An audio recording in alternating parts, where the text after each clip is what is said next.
And so, my fellow Americans, ask not what your country can do for you. Ask what you can do for your country. Welcome to the Politics, Prepping, and Paranormal Podcast. Flibbity-gibbity nonsense. I thought it was terrific. It's not just big, it's yeah! Let's go!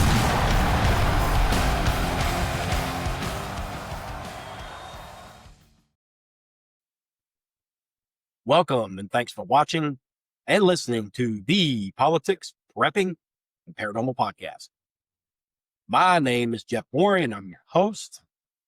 This week, I'm excited to welcome Angie Wong to the show. Angie is a political commentator, Miami Republican committee woman, Florida delegate, and extremely accomplished and respected journalist who you've probably seen as the friendly face on Fox News, One American News Network, Real America's Voice, and more.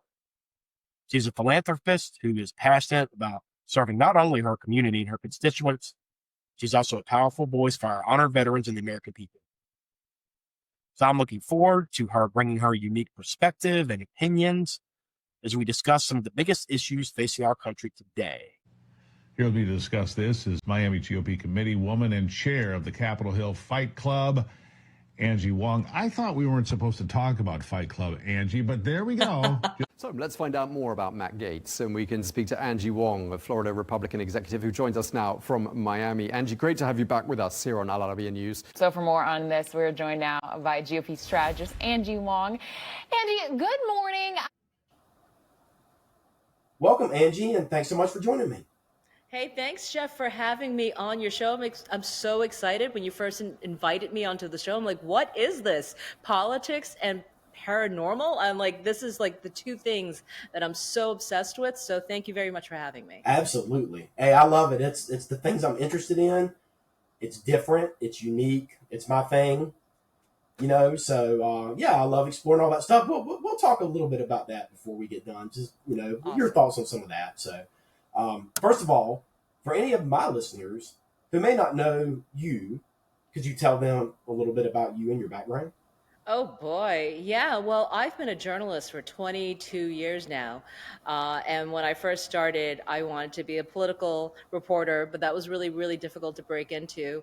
And I was a foreign correspondent for a number of years, mainly in Asia.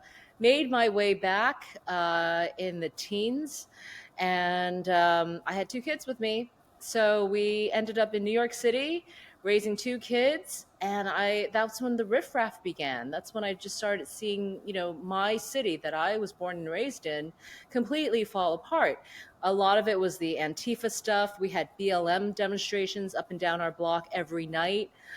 It was really scary, actually. And then I think the final straw kind of broke when the public school that my kids were in, they were putting my son in a tutu every Tuesday for Tutu Tuesday, and I had to be okay with it. And I said, I'm not okay with this stuff. No, I'm just absolutely not. And so we made our way to Florida, and now I am a Miami GOP committee woman, and we're here to make Florida great again, which it's been great. I mean, it's been absolutely a fantastic ride. We're just so lucky to have President Trump on our side, and even a great governor like Governor DeSantis. Absolutely. It's just been an incredible support system, and really nice to have good, just fun-loving Americans who love this country here. And it's a different kind of mix, right? So I'm in Miami, and it's a mix of Latinos, mainly Latinos, and everyone came here from somewhere else pretty much, or their family members had. And we appreciate America and everything it's given us. So it's just a very different sense of being a patriot because we know what it's like on the other end, right? And I spent about 13 years in Asia, so I know exactly what that looks like. So to come back here and have some form of freedom of speech and just the ability to just live my life and raise my kids the way I want to, it is just probably the greatest privilege I've ever experienced. And I think anyone, and I say this often, I think anyone who was lucky enough to win God's lottery to be born American, I mean, don't crap on it. I see so many young Americans do that. You are the luckiest people on earth. Amen. I love it. Florida's a great state. I don't know if I could deal with the heat. We go there on vacation all the time, but I love Florida. I love everything about Florida. There's a lot of good people in Florida. So there's air conditioning too. There is. You've been on the front lines of conservative media and political activism. For listeners who may not know your full story, how'd you go from journalism to political advocacy? Wow. I mean, it's kind of, hand in hand. So I was taught by old school journalists, like really old school journalists. My mentor in journalism school, he was the city editor for the Washington Post during the Watergate times. So it was drummed in my head. You got to have 3 sources. You have to use the word alleged. It was like very, very kind of like old school reporting, investigative reporting.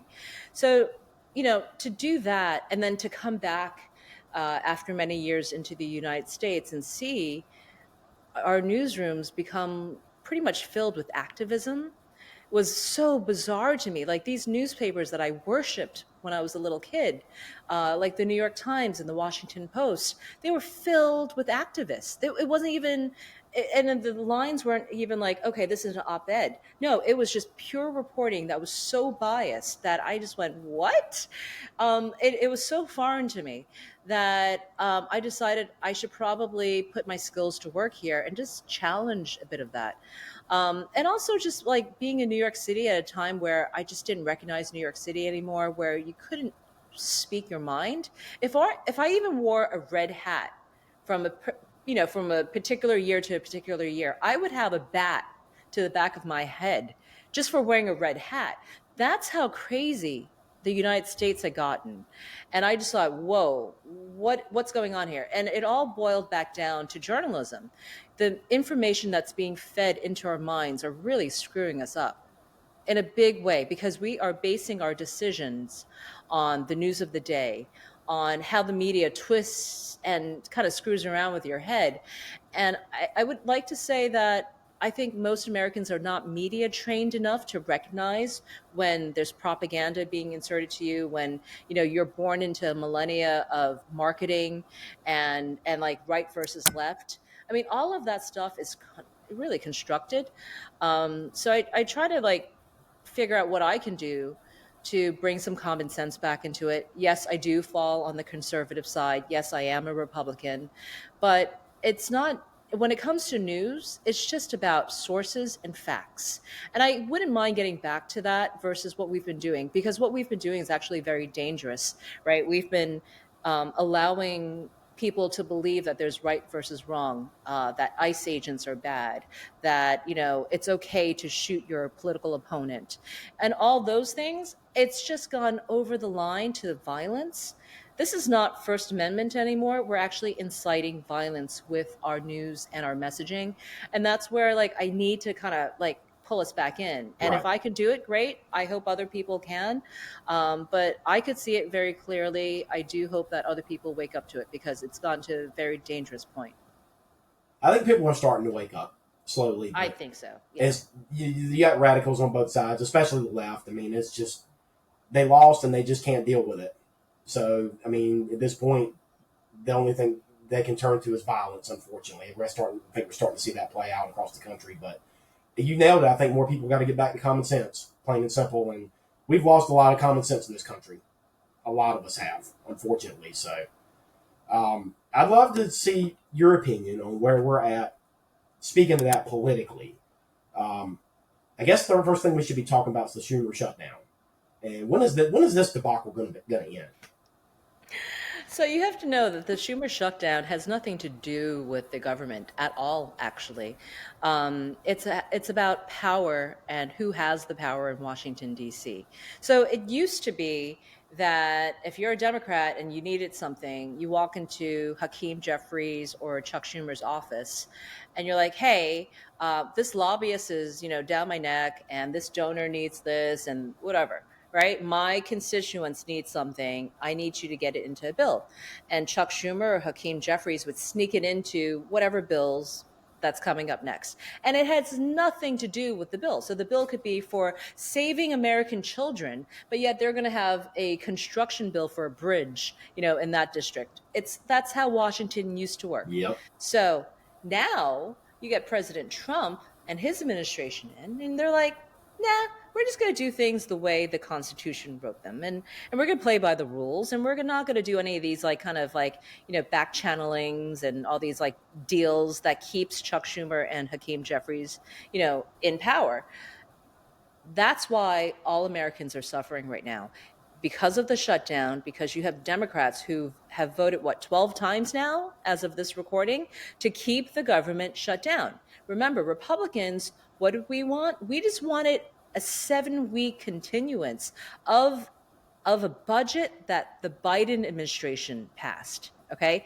This is not the Trump administration's budget. This is the Biden's budget that was passed in 2024 that we just needed a few more weeks to negotiate the fine points before the new budget came. Nothing wrong with that at all. But Chuck Schumer and Hakeem Jeffries, they have to politic everything because they realize that they can't deliver to the left. They can't please, the AOCs with all the stuff that they want, including, Medicaid to illegals and other porky stuff. And that's what's being played out. But I don't know about you, Jeff. Are you feeling the shutdown? Yeah. I'm not feeling it yet. Are you feeling it? Well, I'm not feeling the shutdown. I'm feeling some of the economic stuff. We get into that in a little bit, the tariffs and some of these things. But no, I'm a little bit of a conspiracy theorist, so I'm just going to throw this out here. I don't know your opinions or thoughts on this, but one thing I could say from the shutdown, which has nothing to do, well, I guess it does have something to do with politics, but when I walk outside in the morning and I look up at the sky, magically all the contrails have disappeared. And I'm not the only person that's seen that. So just look around, people look around on social media a little bit, just see what people are saying. But yeah, I never. Well, I mean, I live in cities, so I can't see it. We chatted just briefly before the show about how I kind of blend politics, prepping, and paranormal stuff, and I'm a pretty conspiracy theorist guy. But I'm not the only person that's been saying that. I'm a firm believer in geoengineering, and I'm not the only one. You are very well aware of Marjorie Taylor Greene and some of the things she said about it. She's put forth to try to put a stop to it. Your governor has brought this up before and said that it will not happen in Florida. I think I just saw an article about that the other day, as a matter of fact. Look, I've seen it happen in real life. When I was covering the 2008 Olympics in Beijing, Beijing literally seeded the clouds for 2 weeks prior to all the dignitaries coming in. I know all about that. Right, because the athletes couldn't breathe. Like literally, the air in Beijing is so thick, you couldn't put your hand out and see your hand on some days because the smut that's in the air from all the factories were blowing in. And that's why people were hacking all the time. If you go to Beijing, people are always coughing. And I knew that my daughter, this was after the Olympics, but even my daughter had asthma when we were in Asia because of all the smut that was in the air. So yeah, I've seen it in real life. It's a real practice. I am pretty certain that here in the U.S. we do the same thing, whether it's regulated or not. I'm not privy to that. I don't know if there's a safe way of doing it, but I know it contains a lot of heavy metals, right? And it's probably bad for our environment. I just don't know enough about that topic, but I know that it's common practice. Well, there's nothing. It's cloud seeding to create rain, is what it's claimed for. But is it dangerous? Well, sodium nitrite. I believe it's sodium nitrate. Some of the things they put in, it's not good. It doesn't have any kind of. To answer your question, yes, it is. And there have been tests that have been run in other places that other chemicals have been detected. You won't find any of this in mainstream. It's not going to be confirmed anywhere. And I'm getting kind of off the rails here with some of the things I was going to talk to you about. But it's okay. We can get back on. But like I said, this isn't just something I'm making up because some of our leaders in government are talking about this. So But get back to your question. I'm actually leaving tomorrow morning with my family to go on a camping trip for a few days, and the national park is shut down because of the shutdown. But thankfully, where we're going, the volunteers have taken up, and they've got it open and they've got it running. So it's not running full operations, but apart from like recreation and things like that, no, I'm not really noticing anything. So, and a lot of people have brought that up. It's like it goes back to President Trump's point. It's like, do we really need all this government? Well, what I love is that Senator John Thune is going to be introducing a bill. I heard it was going to be this week, maybe even possibly tomorrow, where it's just a bill to finance federal workers and military personnel, and during the shutdown. And I love it because it really pushes Democrats into a corner to say, are you not going to pass this bill? Because it's likely going to fail. So then you can really see what Democrats are doing here. They just want to have their hissy fit. We thought the whole thing would be over after the No King's Day rally, like they were going to have their moment and then they'd get back to normal. No. So, but what I'm trying to, I can't answer your question because what I don't understand is Hakeem Jeffries and Chuck Schumer, they can't articulate what they actually want. So you can't negotiate with that. They just want chaos. I mean... Well, okay, but here's what we're going to do, Republicans. We're going to normalize everything so that we don't actually need this budget to really keep going. We're going to figure out how to pay TSA workers because the holidays are coming up. Mm-hmm. We're going to figure out how to pay our military. Elon Musk has already wanting to. He's volunteered to finance $10 billion a month. I mean, he's crazy, but I love him for doing that. And then with the rest of the federal workers, we're either going to cut people who are non-essential, or we're going to keep the ones that are going, and we'll figure out how to pay them from various budgets, and Russ Vought is a fantastic magician that way. So at the end of the day, you have to ask yourself, do you need this budget? Because that's what President Trump's doing. He is making it so it's like, don't need you, really. Yeah, it's just going to be like told you so when it's all said and done, right? So I mean, and I agree with you. The longer it goes on, the stupider it makes him look. In my opinion, it really does. I mean, and I don't have the list right in front of me, but have you seen some of the demands that the Dems are asking for? It's absurd. Like there was some of this ridiculous foreign aid stuff that they've asked for. It's completely off the rails. I don't know, but I don't know. I mean, I think it's further proving the point that that was part of Trump's platform is we don't need all this government. We need to crunch down the government, and he's just further proving what he's saying. So. Yeah, we'll see. I'm sure it's going to get harder as the months approaches. But right now, I think Republicans are kind of saying, look, we just want a clean CR. Right. What do you want? Oh, you want this, that, and the other. But why don't we talk about that after we pass the CR? But it's definitely holding up our government. I mean, you see the House of Congress. It's shut down pretty much. There's no voting. There hasn't been a vote since September 19th. So there's no business being conducted. And that's just a time waster, honestly, because we have so many things we have to be doing. Right. But you have these two clowns that are holding up in Congress because I don't know. I don't even know what they want. They can't articulate what they want because if they say it out loud, then we're going to make fun of them because it's probably ridiculous what they're asking for. And they're asking for meetings with President Trump, and he's going, hey, I'm happy to meet with you after you pass the CR. Right. Completely reasonable. Absolutely. Maybe you can explain this just real quick because it's something I don't understand. You're a lot more adept in this kind of stuff than I am, but I saw Marjorie Taylor Greene post something about the nuclear option and Democrats are trying to claim that, yes, Republicans could force a vote on their own to reopen the government. Can you clarify that for listeners? Because I know a little bit about it myself, but I don't know all the ins and outs. So you're an expert on this kind of subject matter. Yeah, so there's something called the nuclear option. I don't want to pull a George Bush. And what it is that you can get rid of the filibuster. So the filibuster right now is that you have 60 votes that is necessary in the Senate to pass a bill, right? And traditionally, that's what most foreign bills, including CRs, use because that's the law of the land. Now, there is an option to make it so that it's just majority rules, which is 51 votes. And we have it. We have that in our Senate currently, but no one's using it. A lot of it's just out of legacy. People are saying, well, that's breaking with tradition and Democrats can use it against Republicans. Who cares, right? Open up the government. You have the 51 votes. And I've said this on air over and over again. We should already use it because I want to go see my family during the holidays. Right. I want to make sure everyone's getting paid, right? I don't expect TSA workers to be working forever for free. So, on a selfish level, I want the government to reopen. Oh, so selfish.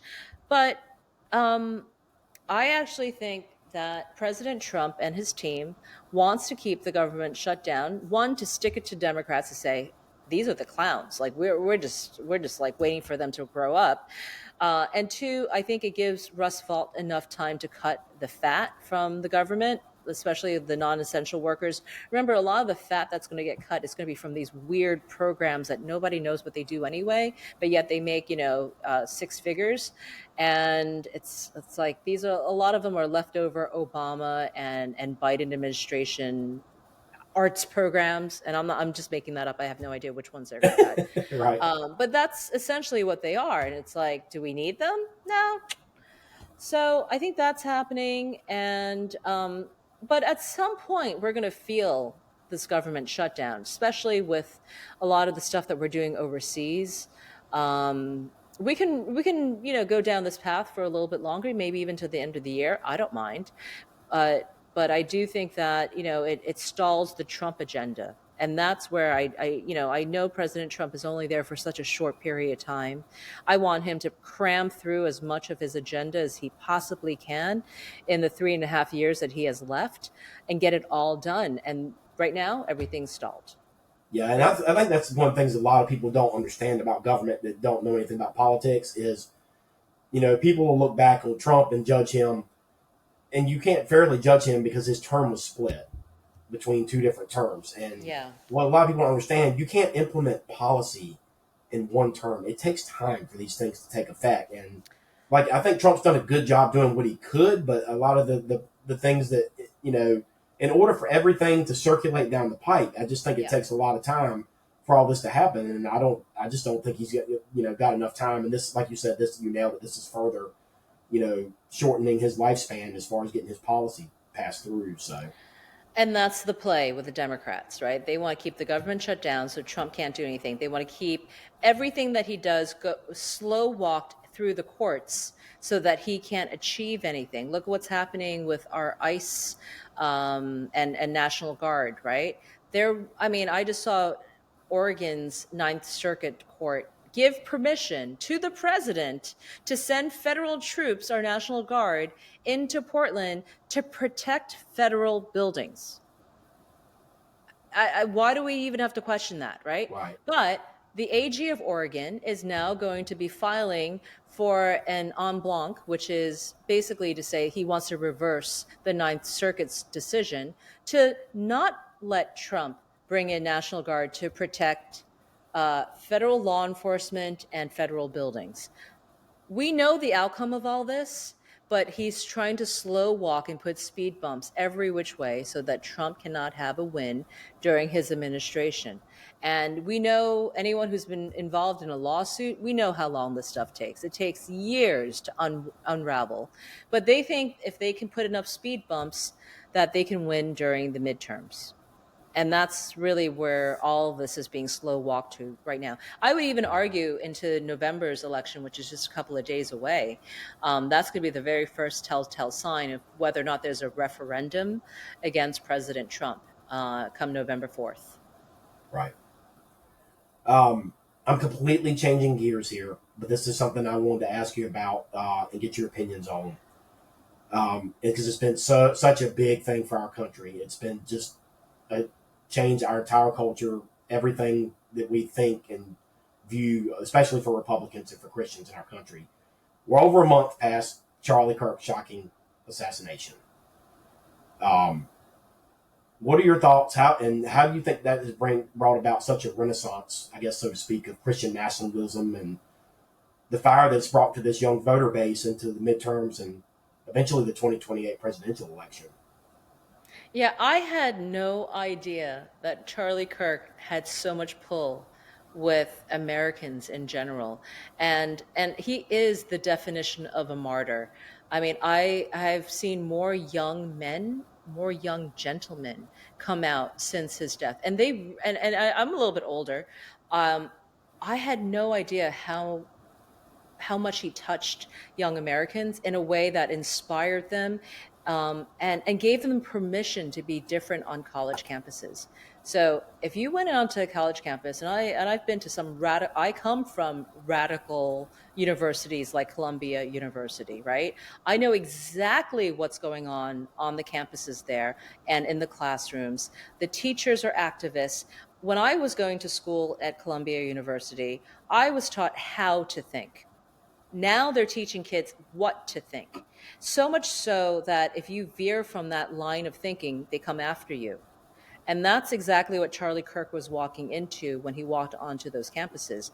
And what I think was the genius of Charlie Kirk was that he gave you permission to think differently. And that's what all the geniuses of our generation have done. Look at the Apple CEO, right? Steve Jobs. Think differently. It was all you need is for one person to tell you, you're fine, you're normal, you're okay. Please continue to challenge and think out of the box. And if you have that permission as a young kid, like, you're flying, right? You're going to do amazing things with your life. And that was stunted. I don't know when, but at some point that was stunted on our college campuses, that you can't veer from that one message that we're kind of trying to, seed into your mind. So Charlie Kirk's effect, we're going to be studying this for decades to come. I'm sure of it. He has touched young males more than anyone. I see more young men going to church now that I don't think I don't have a measurement, but I can physically see that. That's exciting to go to church again, that it's fun to go to church. And he's given permission to just embrace God and Christ in a way that I don't think of it in a bad way, but unfortunately Democrats have a way of twisting the language here, that all of a sudden, they're, like white supremacists and this. No, you're going to church. Like, you're being part of a community. And in an age where we're all stuck on our phones and we find community on our phones. No, these guys are going out on Sundays, even Wednesday nights, going to church and being around people. Why is that bad? Right? So I love it. I don't know where it's going to go, but I am so blessed to, and again, I was not a Charlie Kirk fan necessarily prior to this, but what he's done and what he symbolizes is going to last for a very long time. Where I'm scared about TPUSA and any organizations like this is that it's such a grift, right? There's so much money that gets poured into that I hope it doesn't dirty up all the good work that Charlie Kirk has done in his lifetime. And so much more money has been poured into it since his death. They're taking in record numbers. It's astounding how much money. That scares me because, money brings on all sorts of nastiness. Yep. The chapters that are growing and flourishing everywhere. I mean, it's crazy at the level at which Turning Point is growing at this point. So I'm gonna ask you this, and you don't have to tell me so much if you don't want to. I know this is a sensitive subject, but Candace Owens is kind of going wild with the conspiracy theories, and there's a lot about Charlie Kirk's death that's being talked about. People are talking about Israel. There's a lot of different things that are being thrown into it. What's your thoughts on? I guess I'll just ask you that without beating you too much for information. I have my thoughts and opinions, and you probably don't want to hear mine. But all I'm gonna say is it doesn't add up. There's a lot of things when I look at it that don't add up. I will agree. I'm not going to say I'm pro Candace Owens. I agree with everything she says. All I'm going to say is there's a lot of things about it that don't add up that concern me. And it's good that you're questioning that, and you shouldn't silence yourself. You have the platform here, Jeff. This is your show. Well, you should completely bring it up. You're my guest, though, and if you have a differering opinion, then I don't want to ride with you into your news media and things that you do, because my opinion may be very different than some of your colleagues. So No, I appreciate it. I don't have a strong opinion of it only because I'm not FBI, only because I did not do the investigations. Now, I am a little bit surprised that, given who we have in charge at those agencies, that we don't have more information readily available to us. I am also surprised that we have not released all the various cameras that were surrounding Charlie Kirk during his death. Where's that footage? And also, with any investigations that I've seen of in my entire lifetime being a journalist, the very first 48 hours, you just can't believe everything you say, everything that you hear and see, because the investigations are so early on, and more importantly, being from the news media, I will tell you, time and time again, when events like this happens, the narrative is being fed to you in the first 24 hours. Your mind is being shaped in a way where you don't question anything. 9/11, okay, these guys did it. They're the bad guys, have a good life, right? Don't question anything. Don't have a 9/11 commission. Don't investigate, blah, blah, blah, blah. So with Charlie Kirk, the conclusion came so easily, right? Oh, this guy did it. We got him. And it's like, but you can't see the footage, and you can't veer from it.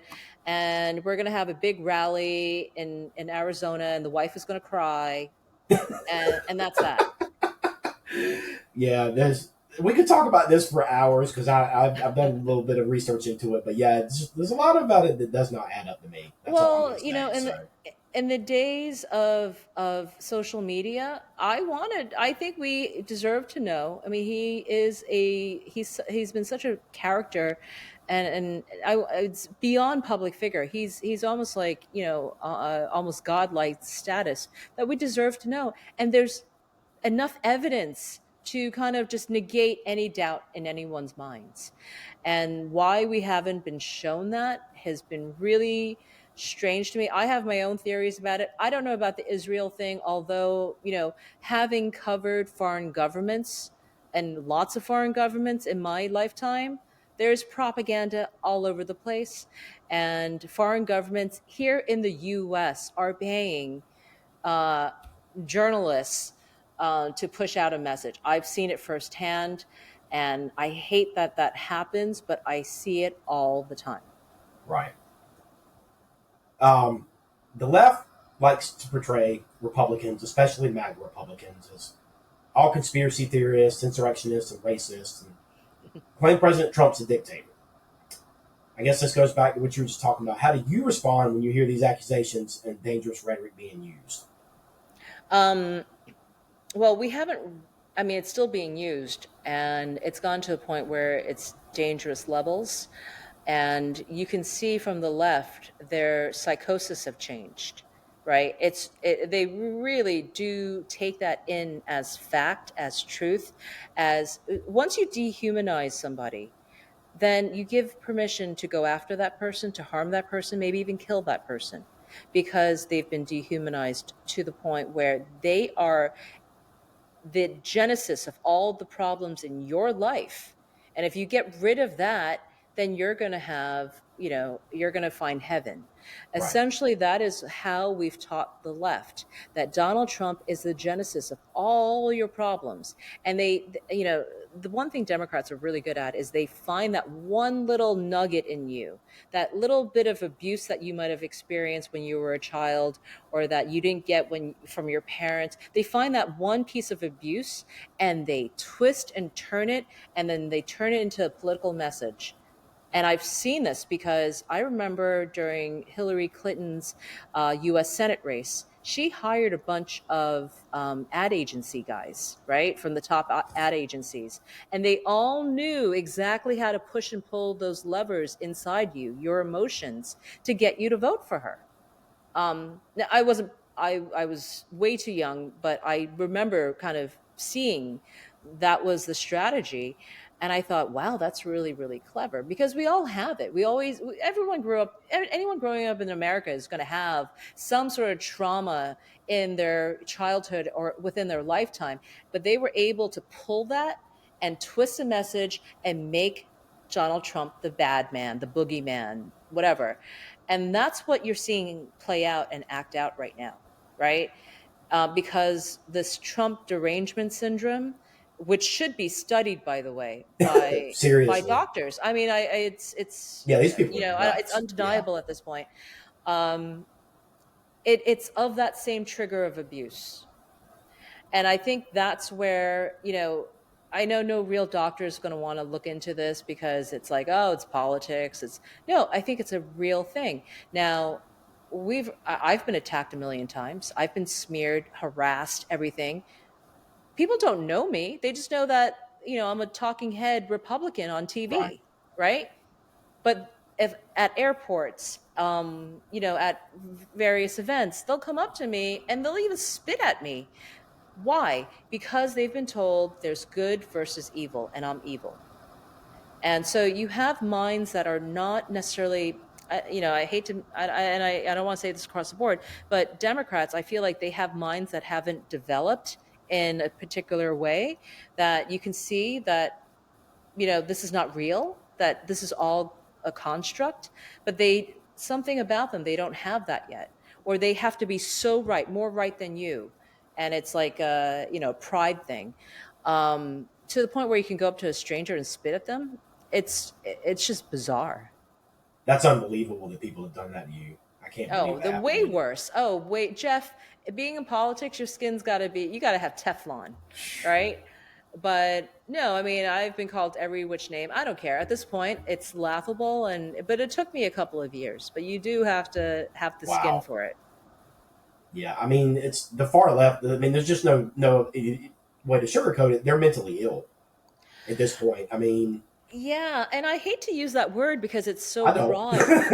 No, but it is. But it's also a pack mentality. So I go back to the college campuses, and even my kids' school. My kids went to New York City public school. I could not question things in my own school for the safety of my own children, right? Because if you're not, aligned with them, they come after you. And I just don't remember a point in time when Americans can't have a differentiating point of view. I mean, I remember a time when you're not supposed to talk about politics, at Thanksgiving, but now it's like we're like in a very different space, very, very different. Almost like there's two economies happening all at once. Yeah. But I don't really care because we're on the winning team. So I'm going to enjoy this for the next 3.5 years. There you go. And that leads perfectly into my next question that I was going to ask you. We're now 9 months into Trump's second term. And by the way, this is just an interesting little tidbit fact here that I use AI for some of my stuff for research and everything. Somebody needs to tell ChatGPT that President Trump is our United States president. I get that too. You have to update your ChatGPT. Oh, really? Okay. I know. It keeps telling me that Biden is, Yeah. But remember who built ChatGPT? I was doing something for some show materials a while back, and I asked it something about, I think I was trying to get the exact number of days that he had been in office because I was just going to do a quote or something. And it said, and it told me that that Joe Biden was still the president of the United States. I was like, ooh, okay, yeah, you can tell who's running that operation, but anyway. Well, and that's the game. That's the race that we're all in. And that's why I'm so interested in the space. And that's why I help politicians get into office, because you have politicians right now, Jeff, in Congress that still print out their emails to read them. Okay? You have dinosaurs there that are making laws for you and I about AI, about social media, and things that they don't understand. Absolutely. Right. But they're writing the future laws. And I'm going, whoa. No wonder why China's laughing at us, right? They're mandating AI in all their, K to 12 classrooms. And we're still like, we still have Biden as president on ChatGPT. So, it's like we are so far behind in this game. I just want the right lawmakers in who understand the times that we're living in right now. And, I'm lucky to have some relationships with them. So I have conversations with them. I do talk a lot about cybersecurity. I look at a lot of the European countries who are so far beyond us, things that we can do today.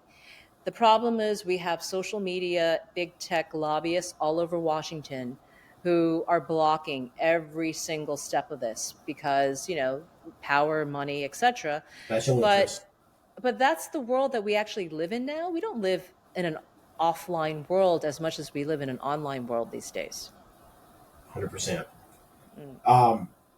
Well, speaking of Trump, his 9 months, I was going to ask you, how would you, and you've met President Trump, right? You know President I have. Trump. You know the guy. How would you rate his? I met him. How would you? No one knows the guy. Well, yeah, I don't think anybody really. I don't think his own kids even know the guy. But how would you rate his performance thus far? And what could he and the GOP controlled Congress do better for the American people? I think President Trump is a very different president this second term, right? The first time you could see the ego, you can see, the macho, you can see the alpha.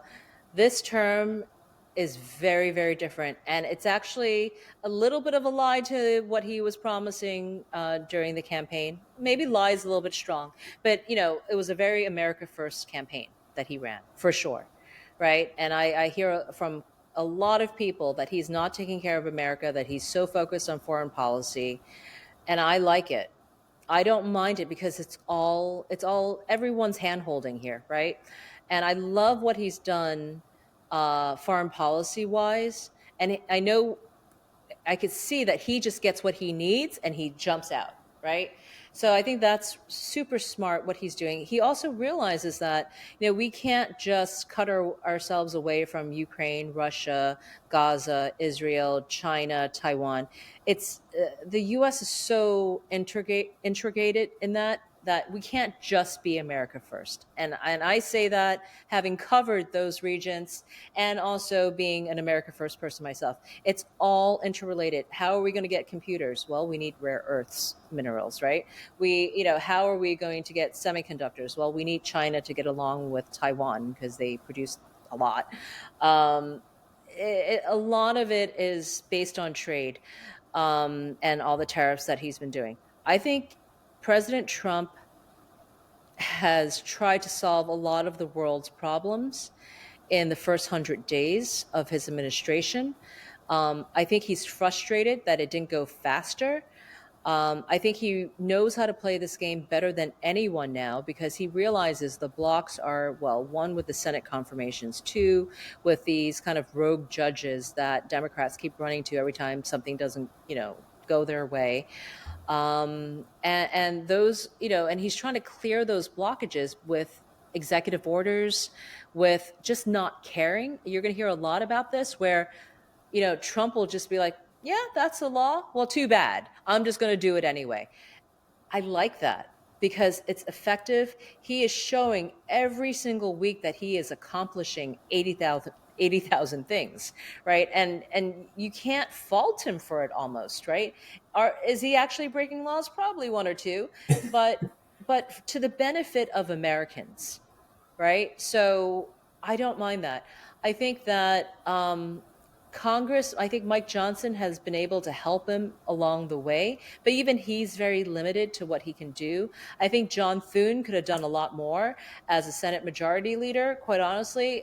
He could have gotten everyone back during session to, or cut their session shorter, their breaks shorter rather, to confirm a lot of, Trump's appointees, to get things moving. So it's just been a drip, drip, drip. And that's just how Washington has always been. But Trump's like, no, faster, faster. He's the ultimate New Yorker, the ultimate deal maker. Let him do all this because once and for all, we need a hatchet man in the White House that is going to clean up all this muck once and for all. I don't care if you like him. Who cares? He's the guy, he's the corporate guy that you hire to slash all those jobs. And then you hire the peacemaker who's going to be like nice to all the employees and give, and do like Sunday football things with them. Like, who cares? You need the a-hole to go in and do all this cleanup. And then we can start finally rewriting a lot of the stuff that's been broken for my entire lifetime. Well, love him or hate him, he gets things done. Plain and simple, more than, I guess, arguably any president in history. So you can't argue with that. I don't agree with a lot of things he does, but he gets things done. I definitely got to say that. Yep. And again, I don't think he does everything perfectly either. I mean, I go on Indian television, I go on world news a lot, and you can tell they hate him. Oh, yeah. Like, you can tell. But you know what? By definition, if you're going to be an America First president, someone's got to come second. Right? But you know what? So too bad, India. You've taken advantage of our trade deals for how long? Right? You know, how dare you charge 200% tariff on a Harley Davidson going into India when we have to buy all your motorcycles here for almost nothing, right? Did you not think that was going to get rearranged under the Trump administration? So, you know, it's like you get to go second. The rest of the world gets to go second, at least for the next 4 years. I think probably the number one thing about Donald Trump that I like is we are respected now. I don't even want to say feared. I mean, that is our president. Like, when he goes to another country, he demands respect. And I love that about him. I think that's probably the number one thing, if anybody asks me, that I like about Trump, is how he commands respect. And the way he may say some mean tweets and do some things like that, but the things he says, he is respected on the world stage, at least. So, well, he demands it. I mean, look at what happened in Egypt 2 weeks ago, right after the Middle East Peace Summit. That was a summit that was thrown by the Egyptian president. But you would never know that because Trump was like on stage, welcoming all his friends who flew in on private jets. He skipped the UN. He gave the middle finger to the UN, going, we don't need you. I'm just going to invite all the world leaders to join me here in Egypt, and we're going to celebrate peace in the Middle East. So what did you do, UN, for the last few decades after like endless resources, money, and world power? You couldn't achieve any of this stuff. I got it done in a couple of months. And I'm going to invite all my friends on stage with me, and we're going to, basically redevelop Gaza now. He's the only guy he just doesn't care. Like, he's just going to do it, right? And I love it. I love reporting on him. I don't think that I would have gone back into journalism the way I had it not be for President Trump, because every single 20 minutes, it's like a breaking news day. Yeah. Oh my God, I haven't slept. Yeah, I love watching him shake Macron's hand last week to see the videos and everything coming out. I was dying seeing that. That was the greatest thing I've ever seen. So, moving on, how do you see the upcoming midterm shaking out? I'm worried. I am worried. Midterms, because everybody seems very confident, and I am too. You're one of the first people I've talked to lately that has said that. Listen, midterms are my thing. Like, I run a lot of campaigns during midterms, and history is history. What I'm looking at right now is what Democrats are doing, because clearly there's no clear leadership within the Democratic Party. They have a crazy amount of money in the bank still, so we got to be careful of that. And also, Democrats realize if they don't win in 2025 and in the midterms, they're going to be the permanent minority party for generations, given what we're going to do to them. Now, the one caveat to Republicans really, really winning during the midterms is the redistricting efforts that are happening right now. And that is a lot of horse trading that's happening behind the scenes. Governors, state legislatures, they're all asking something from the Trump world, saying, yeah, if I do this for you, what are you going to do for me? Right. And so we're seeing that play out. It's whether or not the timing is going to work in each state, because each state has different rules on redistricting. So I don't think it's going to play out very well in California, for example, because they have to go through a ballot initiative and it's going to get stuck in the courts. So I'm not counting on that. North Carolina just passed their new congressional map. So they're going to be one of the first ones to kind of kick out at least one Democratic seat, it looks like. Florida, here we're trying to kick out at least 3 to 4, possibly 5 Democrats from the congressional map. But again, it has to do with, well, what is Donald Trump and his team offering Ron DeSantis and everyone else he needs to get in line on the Florida House and Senate seats to get the maps approved. I mean, there's a few. I mean, like we're gonna pick up like little seats, 1, 2, 3 here or there in some of the other states. So that's one effort that's happening. The other effort, obviously, is voter registration here in Miami. We just flipped it red for the first time ever. So we're a red city now. Hopefully, that translates to the votes that we're going to see in our mayoral election that's coming up. So it's still a year away, but still that's a very long time away in politics. And I know that Democrats are literally moving mountains to make sure that they don't lose, because they know that if they lose one more time, all the donors are gone. Right. Like there's no trust left. So I see the efforts that they're pulling. It's going to get really, really ugly, like really ugly. The biggest thing that concerns me that I've said frequently is the tariffs. I get why Trump's doing what he's doing. 100%, I understand the reasoning behind it, but as you brought up the point earlier, Trump wants everything to happen right away, and things don't happen right away. And I know, as a middle class person myself, I personally believe that voters vote more on their wallet and the economy over any other issue. That's just my personal opinion. You'll have people say abortion or throw it in. Medical insurance or different things, but I think the wallet is what most American people vote on, and that's the one thing that concerns me, because if the tariffs don't get straightened out sooner than later, I'm afraid that some of those middle ground voters, if the Dems come in and promise them something quickly, a la a stimulus check or something along that, I could see a lot of flips. That's just my 2 cents, but I guess you're into this stuff a lot more and you see a lot more behind the scenes, but that's my concern. I can tell you what the retailers in Wall Street are thinking. Wall Street has already laid off a bunch of people, and they're the great predictors of what we're going to face. Quarter 4 is going to be a little bit scary for Americans. Quarter 1 of next year is going to be very scary, mainly because, as you mentioned, the tariffs. So a lot of retailers have stockpiled prior to these tariffs kicking off. A lot of goods and goods mainly, and imports that we need, right? By the time it reaches the consumer, it's marked up a certain percentage, and we're okay until the end of the year. But next year, we're not okay unless these tariffs sort themselves out. Now, having been on foreign media, I can tell you that I can tell you what the other side's saying. The ones that are being penalized, or what they call penalized by tariffs, they don't like that Peter Navarro is American cowboying his way and basically throwing out all the diplomatic channels that these countries are used to with the U.S., right? Because tariff, trade, and diplomacy, they all tie in together. So they don't like the style that's being presented.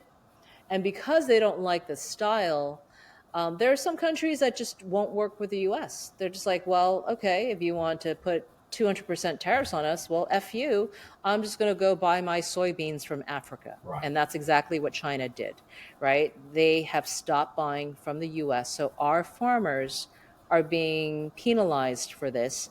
And they've been able to source soybeans, I think, from Vietnam, Africa, and other places. Okay. Now, I'm hearing similar things from other Asian countries as well, where, and not necessarily the countries, but the businesses within the countries, where they don't want to get bullied by an American president.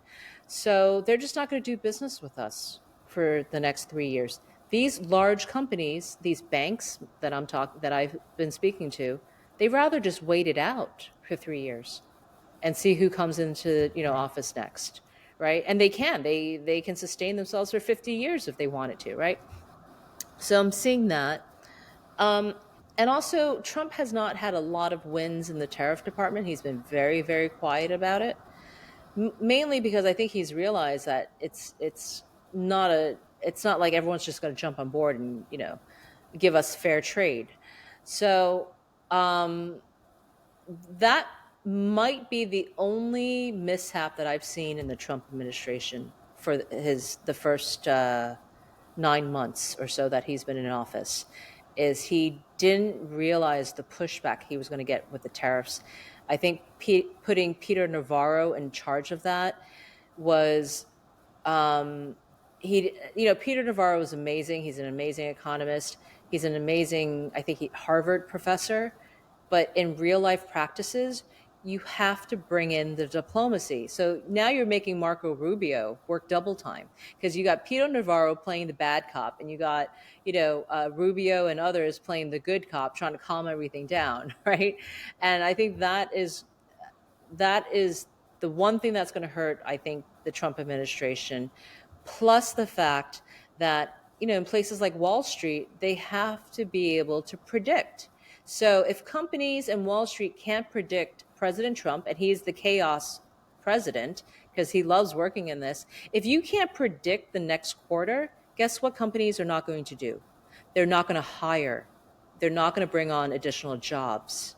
So you do need a level of stability there in order for American businesses to say, okay, we're going to be fine until next June. Let's hire 200 more people because we know we're going to be okay. We don't have that. And that's something that they have to work on. Right. I agree. I'm glad we see eye to eye on that, because a lot of people disagree with me on that. But all right. Last question, politics, before we talk fun, because you piqued my interest when we were chatting before we started recording. You ever thought about running for Congress yourself? Oh my, I did. I wanted to run. I really just being around this world, it's, you get really intoxicated by it. I've helped a lot of people get into Congress, and I've watched them. I'm so proud of them. Here's the thing. I'm not a lawmaker. I need to do the baby steps first. I need to understand policy. Winning an election is one thing, but you have to understand the work that's involved in this, right? You're actually a federal worker. It's not that sexy. You have to understand how to write and pass laws. You have to understand a lot of those things. So I'm still building that portfolio for myself. Eventually I would love to be in DC, and I would love to work in DC to whatever capacity, but I'm kind of a pragmatist in a way where it's like, if I can help solve a problem and that problem involves me going to Congress, hands up, I'm 100% there. But if it's just to run for office and to be, a publicly elected official, well, that's just ego, right? But if I can actually go and, let's say, kick out the congressional members that are still printing out their emails and, passing laws that are related to AI and social media and all those things that our future generation needs to have, then I'll do it, right? Because I do understand that stuff. But it has to correlate. It has to solve something that we don't already have in Congress. So, do I know how to win elections? I've won a few. Do I want to be a politician? Only if I have to be, right? Because I don't know, Jeff, you and I watch the guys and girls in Congress. It's like high school with a lot of money. Yeah, it is. It's chaos. Who in their right mind would want to be part of that? Right. Well, we need more common sense in Congress. That's I think first and foremost, and we need some fresh blood and we need some common sense. So, well, then I would be happy to represent if that's the case. But it really has to. It just has to make sense. It can't just be like, oh, well, I want to be famous and be on Fox News and this. I'm already doing those things. You're already on Fox right? News. I know. So what I'm saying is if I can actually pass laws and, make a world of difference to all Americans and nobody else is up for it, all right, I'll do it. Thanks. Vote Angie, right? Something to think about for the future, at least. So for the future, again, it's, I've done more, I think, as a private citizen than I think I could and I am a very small level elected official, but I've done more as a private citizen only because I don't have the bureaucracy. I don't have the red tape. I don't have to play politics. I can go to that lawmaker or that AG or whoever and say, look, your domestic violence numbers, you charging domestic violence accusers, it's only 5% in the state. Why is it only 5%? Like, I can do that, and with less pushback than someone who is, a public figure. So I think about that a lot, and I often tell people, you don't have to be elected. You can do things. In New York City, I helped modernize hate crime laws. Like me, like I'm a mom, I'm a nobody, but I knew the right people, and I said, look, I'm sick and tired of seeing Asian women being pushed into the subways. Can you do something about it? Right. So sometimes, and that maybe that's the power of the pen, and that's the power of journalism, because I can do that, and some people listen. Yeah, and look at what Charlie Kirk's probably made more difference than the hundreds of politicians before him, just the work he did. So fair That's point. Right. You mentioned to me when we were chatting that you were very interested in the paranormal, so I just was curious about that and wanted to see your thoughts, because that's kind of one of my things. So tell me about that. That's just probably the side of Angie Wong that most people don't see. So this is, it's just, well, obviously we're around the corner from Halloween, but it's just like, I was just so curious about your show that you compare politics with the paranormal. I'm like, what is this? Like, I love this stuff only because it's like, I'm the forever student, right? You and I, and probably a lot of people know there's something up. We may not be able to explain it. We may not have all the right answers, but we feel it, right? We know there's more to this earth than we're taught.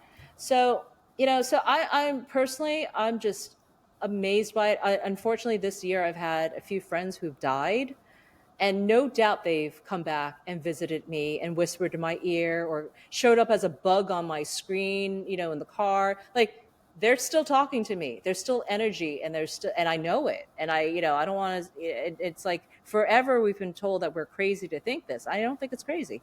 The latest thing that I'm completely fascinated by, you're going to think I'm weird. I don't own a Tesla. I might buy one because of this. But so Tesla has a big screen, right? Yep. When you're driving of the road, and it shows you cars in front of you. I don't know how it does that. And it shows you cars behind you or on the side of you. And it shows you pedestrians as you're driving. Yes. So there's been videos. I know where you're going with this. Of people driving through cemeteries. I know where you're going with this. Yep. And there's no one there, because that's what the video shows. But yet there are human beings walking around on the Tesla screen. How is that possible? And this is not just once. Like, I've seen multiple videos of this, right? So am I completely being fooled, or like, is something going on? I don't know, but I'm just so fascinated by all this. I wish we could just kind of break through that barrier to say, don't believe your lying eyes. Like, I really do think there's something else going on here. We can learn a lot from the dead. I would love to speak with them all day long, because could you imagine what they can tell us? So I love it. I'm not afraid of it. And I just wish there was a telephone that we could pick up. Seriously. I just love exploring the topic. I just think it's fascinating. I had a paranormal experience myself. I've talked about in the past. I don't talk about it much, but a terrifying paranormal experience in the past, and that was one of the things that I've always been fascinated by, UFOs and stuff, but it kind of got me into it. But yeah, I don't go. I got 2 kids. I don't go ghost hunt, any of that stuff. I got a full-time job. I don't have time for any of that. But through this platform, I can talk to the people that do. And I can get some information. I've already gotten some information on a lot of things that people don't hear and don't know. And the unseen world is so much. There's so much that just to our realm and our reality. And I'm a Christian. I get beat up about this sometimes for being a Christian and believing in a lot of these things, because some people, you're not supposed to believe that. You're just supposed to believe in God and the devil, and that's it. There's nothing else. But there's so much more. But and if you talk to a lot of the people that are experts in this, they'll tell you that I talked to Heidi Hollis, who in a previous show, she owns the rights to the term shadow people and hat man. She's very well respected. She's been on all kinds of different TV shows and documentaries and stuff. And we had a very long conversation about this. And she's actually going to come back on my show at some point, since I'm video now. I haven't been video for too long, but we had a very long conversation about this. And she said the same thing. She's like, Bigfoot, aliens, ghosts, it's all tied together. And she even told me a story on that show where she had an encounter in her house where she basically talked to aliens, and they pretty much said that they work for God. Like they said that the person you know is Jesus, we work for him. And I just think it's very small-minded of people to believe that in all of God's grace and all of God's glory, all he made was the human race and planet Earth. And I'll just leave it at that. I like that. No, of course, there's so many more wonders and we're going to discover them. I do have one question about Bigfoot and UFOs, though. Yep, shoot. Okay, since we pretty much all have camera phones now, why are there less Bigfoot and UFO sightings if we all have cameras? Anyone could go out and record them a lot more than we were able, decades past, when you had to like run and find a VHS recorder and like just be there at the perfect moment. We all have camera phones, pretty much. Well, my theory, why do we have less sightings? Yeah, my theory with Bigfoot, and it's kind of a fringe theory for a lot of people, but Bigfoot is not a Neanderthal-based creature from planet Earth that people think. If he was, and this is just common sense to me, if he was, we'd have found bones. There'd be bones. Somebody would have came across the skeleton. Bigfoot is extraterrestrial in nature. If you look at the history of Bigfoot sightings and the paranormal in general, I would say somewhere upwards of 75% of Bigfoot sightings correspond or correlate in some way with UAP sightings. That is documented. I can put you in touch with some experts that can confirm some of that. But as far as I did a show a long time ago called Is Bigfoot Real?, where I talked about a lot of this stuff. And there's some precedent into the possibility of there being some kind of bipedal creature. There's a one called the Orang Pendek, which I'm trying to remember what country, Nepal maybe, I can't remember what country that it was from, but where there's a lot of Aboriginal sightings and things that are probably a little bit more feasible for it to be real and to be an actual creature, but it's more of a monkey-based creature than a human-based. And I just research this stuff. Like I said, I don't get out and investigate. I just talk about it, and I have experts on the show and like to talk about these things. And I need to get a Bigfoot expert on here at some point. I do mostly UFO researchers, and I actually got a couple of paranormal researchers coming on next week. So, well, you need to get Secretary of State Marco Rubio on your show, because he recently talked about UFOs. Well, I've had Tim Burchett, a bunch of files, but we didn't get. Tim's a busy guy, and we didn't get time. That was before Tim really came out about talking about. I don't know if you saw the video he put out a few weeks ago where somebody was walking with him in the streets of DC, and he was talking about underground UAP or underwater UAP bases. Did you ever catch that video? No, I will send you the link. I've heard theories like this. I will send you the link. Tim Burchett's on video talking about hotspots and different underwater bases, and this is why I like talking about this stuff and researching it. Maydell Niff, it was 2 shows ago that I did remote viewing. We'd actually talked off camera for a while about when her things she's seen, and I'm not gonna, I don't know if she wants to say that out or not, so I'm not gonna talk about it too much. But we can talk about it off camera a little bit more. But she talked about some things that she had seen with underwater bases. Where there's smoke, there's fire. You choose to believe. I was always a big X-Files fan. Me too. David Duchovny, man. At some point, I've got to get my poster up in the studio that says "I want to believe," because that was always my favorite thing from the X-Files. But I don't, like I said, I don't research the stuff, but I love talking to the experts that do. And man, have they had some interesting things to say on and off camera. I will tell you that much. Well, I'd love to learn more, because it's probably one of the only areas left that we haven't explored, right? There's still deep sea stuff that we have to explore, but none of this. This is still a very new science. Yep. Catalina Island, California. That's where you need to start. Okay. If you're interested, I don't think I'll make a trip there, but okay. that's hey, Jeff, get me down that rabbit hole. I would love to understand. No, I do. I really think that it's one of the last realms that we haven't really encountered yet. We've been so. It's just a cultural taboo more than anything, because once we see it as an actual science, there would be a lot more exploration, and it would just be something, it would be an equation that you had to solve. Versus, Absolutely. I mean, if you looked at, I don't know if I showed you earlier, I have like Halloween decorations everywhere. Like, this is a figment of someone's imagination, right? It's like the boogeyman, the scary stuff. Yeah, once you like dissipate what this is, and it's just all cultural, then you can actually get to the good stuff. So I'm glad you're exploring the good stuff. Yeah, well, it's always fascinated me. I'm going to keep digging. I'm going to keep pushing. I'm going to keep searching for answers because, the unknown, it's out there and it's begging to be explored. So, and I'm not the only one. I mean, Eric Burleson, Tim Burchett, we've got people, Anna Paulina Luna down there, I'd love to talk to her at some point. She's digging into these things. Our elected officials are interested in this stuff too. Whereas in the past, it's time.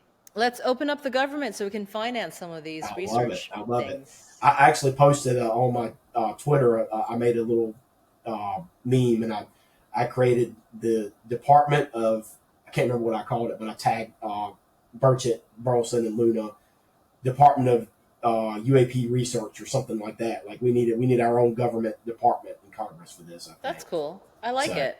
Hey, maybe you can ask Chuck Schumer to sneak it into the next CR bill. Yeah, I'm sure he's got a spot for it. I'm sure it'll be 2,000 something pages long. That's why we need single. Oh my goodness. So, all right. Well, before I let you go, what do you like to do when you're not on every news station in the country? What's fun for Angie? Honestly, this is fun for me. Are you kidding me? I get to talk about the U.S. and all the goodness of the U.S. around the world. Like, what would I this is my hobby. I mean, I love this stuff. I mean, it's a job, but it's not a job. I mean, I literally get to talk to, world influencers and tell them Trump is not bad, right? Back when I was a foreign correspondent, right before Trump got elected the first time, every single news station, every single TV, and every single airport was saying that Hillary Clinton's going to win and Trump is bad. And right. So imagine having to undo all that damage. So that's what I'm doing. I don't, that is my hobby. Do I play tennis? Not really anymore. I mean, I'm just trying to think, do I actually have a hobby anymore? No, I've got dogs that I have to walk and children that I have to feed and take care of. I have a mommy life, outside of this, but the reality is I don't even feel like this is a job. Look, I've never served in the military. I'm not in law enforcement. I'm not, a congressional member, but this is my way of giving back. And I'm at a point in my life where I've been blessed with so many things that I feel like I have to give something back. So if talking to you or any of these stations that I get to talk to and, right some wrongs, I guess that's my service. That's great. Well, keep doing what you're doing. Keep fighting for the American people. We appreciate it. And I appreciate you joining me for my show. Yeah, I had so much fun, Jeff. Thank you so much. Thank you so much for having me. Thanks, Angie. Thank you for listening to the Politics, Prepping, and Paranormal Podcast. Your source for real news and analysis on politics, prepping, paranormal, conspiracy theories, and the volatile state of the world we live in. Tune in next week and every week for a new episode. And stay safe, stay healthy, and stay vigilant.